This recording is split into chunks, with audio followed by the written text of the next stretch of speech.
Hello, beautiful soul. Welcome to Chakra Dance. I'm Natalie Southgate, and I have a little message. I often have a little message. Today's little message is that healing work, which essentially is what Chakra Dance is, isn't always pretty.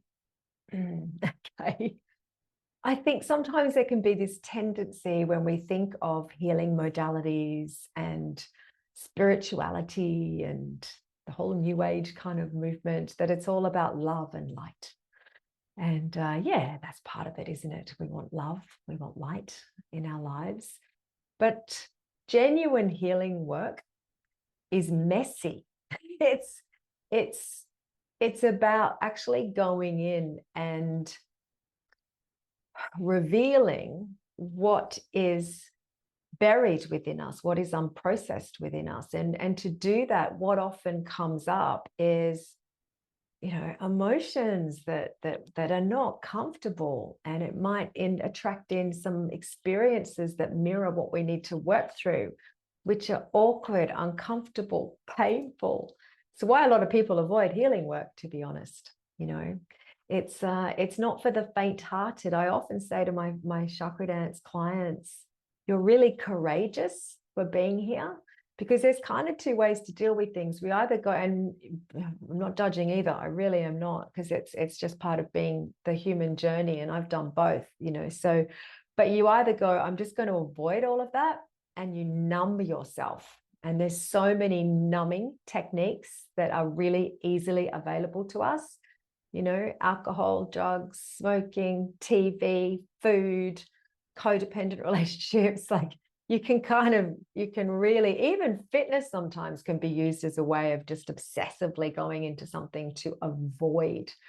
And that's a strategy that may work for you for short periods of time.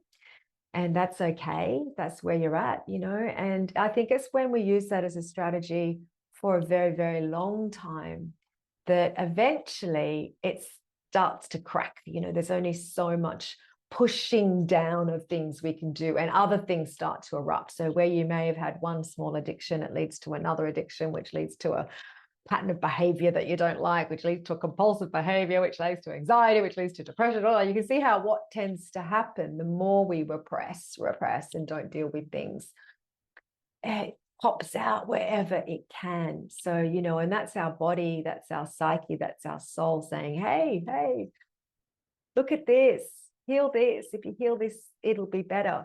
And then when you do start to do the healing work, that's, in all honesty, where you start to then find the light, when you start to then feel the love genuinely, because you've actually released this. But it's messy. It's not for the faint-hearted.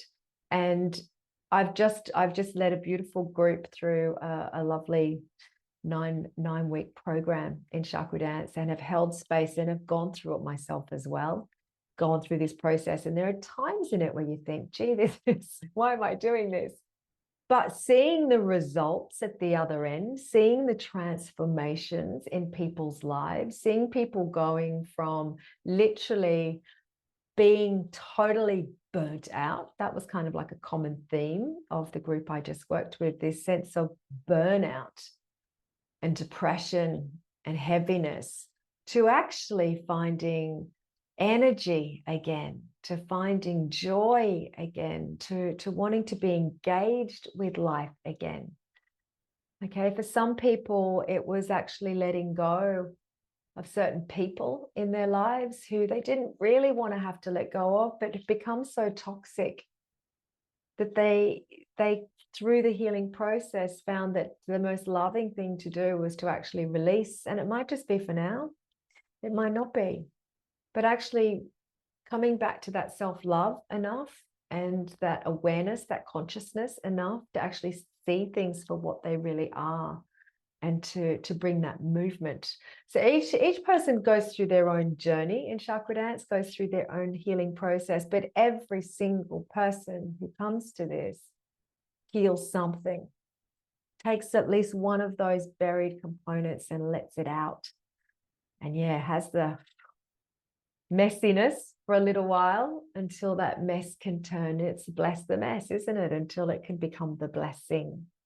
So I just wanted to really highlight today, more than anything, that when things are tough and messy and uncomfortable, that's normally when the healing is happening. You obviously don't want to get stuck in that. The idea is to not get stuck in all of that pain.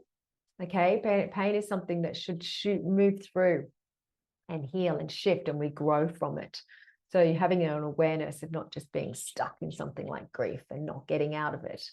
Okay, it's processing and releasing it, and that's where movement helps so much.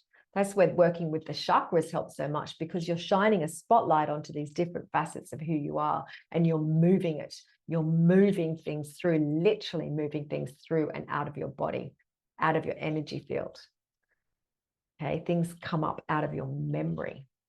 So just wanted to share this message. Not all love and light, but it leads to love and light. And sending you many blessings and courage as you navigate this earth journey walk.